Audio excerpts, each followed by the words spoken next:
अगला वीडियो में तो आप लोग को बताया ही था कि अक्षय सिंह का बिजनेस किस तरीके से रॉकेट पकड़ते हुए नजर आ रहा है मार्केट के अंदर। और अक्षय सिंह का एक और वीडियो आ चुका है जिसमें अक्षय सिंह पूरा प्रोडक्शन हाउस दिखाते हुए नजर आती हैं। किस तरीके से बोतल तैयार होता है, किस तरीके से उसमें ब्रांडिंग की जाती है और किस तरीके का पानी यूज किया जाता है, पूरा वीडियो में कंफर्म दिखाया गया है। और अक्षय सिंह इस बार काफी भव्य तरीके से आप लोग को बता दें अपना बिजनेस को चालू किए हैं। आप लोग को तो पता है कि भोजपुरी इंडस्ट्री के अंदर किसका बिजनेस माइंड है तो अक्षय सिंह का ही है। काफी बड़ा बड़ा और काफी बेहतरीन बेहतरीन बिजनेस ओपन करते हुए नजर आती हैं। आप लोग को बता दें इनका पहला बिजनेस नहीं है पानी वाला। आप लोग को बता 2-3 बिजनेस ओपन हो चुका है, जिसमें पटना में 2-3 बिजनेस चल रहा है। मेकअप का बिजनेस चल रहा है, मेकअप का दुकान है, मेकअप का प्रोडक्ट जा रहे हैं। आप लोग को बता काफी बेहतरीन बेहतरीन और काफी बवाल बवाल प्रोडक्ट लेकर आ रहे हैं अक्षय सिंह। और गर्मी का सीजन आ रहा है यार, गर्मी के सीजन में पानी का बिजनेस करके काफी बड़ा हाथ मारने वाली है अक्षय सिंह। और पानी का बिजनेस इनका काफी ज्यादा इसे रॉकेट पकड़ा है, जिस पानी के बोतल पर अक्षय सिंह का फोटो देखा जा रहा है। जिसमें भाई आप लोग को बता दें पूरा ब्रांडिंग होगा अक्षय सिंह का सिग्नेचर होगा और अक्षय सिंह का फोटो होगा।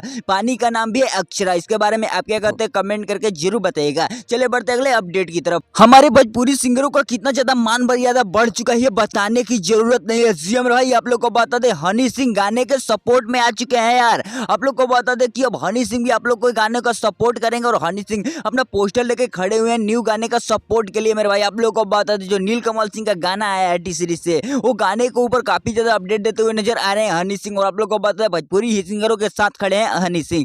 हनी सिंह अलग अलग स्टेडियो में अपना कदम आजमा रहे हैं। और आप लोग को बता दें सभी इंडस्ट्री में एक इंडस्ट्री भोजपुरी भी है। आप लोग को बता दें भोजपुरी में आकर जब से हनी सिंह गाना गाए हैं तो हनी सिंह का ओहदा काफी ज्यादा बढ़ चुका है भोजपुरी इंडस्ट्री के लोगों के अंदर। उसी को देखते हुए हनी सिंह अब सिंगरों का मदद कर रहे हैं, सिंगरों के गाने को प्रमोशन कर रहे हैं यार। लिटरली हर गाने का प्रमोशन और हर गाने का फोटो पोस्टर लेकर खड़े होते हुए नजर आ रहे हैं।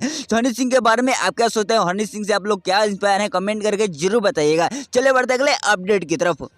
हम ये नहीं कह रहे हैं कि आप लोग स्टेज तो नहीं देखे होंगे, लेकिन ऐसा स्टेज तो आप लोग कभी भी नहीं देखे होंगे कि साहिल यादव का काफी बड़ा और काफी दर्दनाक जलवा देखने को मिलता है यार। आप लोग को बता दें जब साहिल यादव स्टेज पर चढ़ते हैं तो लाखों करोड़ों की चारों तरफ आदमी देखते हैं, लाखों करोड़ों की भीड़ देखने को मिलती है। वहां पर तो साहिल यादव को स्टेज पर घुसने ही नहीं दिया जा रहा था। इतना ज्यादा फैंस फॉलोइंग बढ़ चुका है साहिल यादव का। भोजपुरी में क्या औहदा है साहिल यादव का ये किसी को बताने की जरूरत नहीं है। हर लोगों के दिलों में बसे हुए हैं साहिल यादव। और साहिल यादव का कब्जा भोजपुरी में साफ साफ देखने को मिल रहा है। काफी बेहतरीन बेहतरीन और काफी बॉल बॉल सॉन्ग लेकर आते हैं, काफी बढ़िया बढ़िया मूवी लेकर आते हैं, सभी के दिलों पर राज करते हैं साहिल यादव। और साहिल यादव की फैन फॉलोइंग काफी ज्यादा तगड़ा हो चुका है मेरे भाई। आप लोग को बता दें कि इतना तगड़ा फैन फॉलोइंग अभी भोजपुरी में किसी का भी नहीं है, पवन सिंह का भी नहीं है यार। आप लोग को बता दें कि साहिल यादव का फैन फॉलोइंग काफी ज्यादा तगड़ा देखने को मिला है और साहिल यादव का जलवा भी काफी दर्दनाक देखने को मिल रहा है भाई। खेसारी के बारे में आप क्या कहते हैं कमेंट करके जरूर बताइएगा। और इन लोगों से रिलेटेड अपडेट पाना चाहते तो चैनल को सब्सक्राइब कर लीजिएगा। मिलो किसी नए वीडियो में किसी नए टॉपिक के साथ, तब तक के लिए बाय।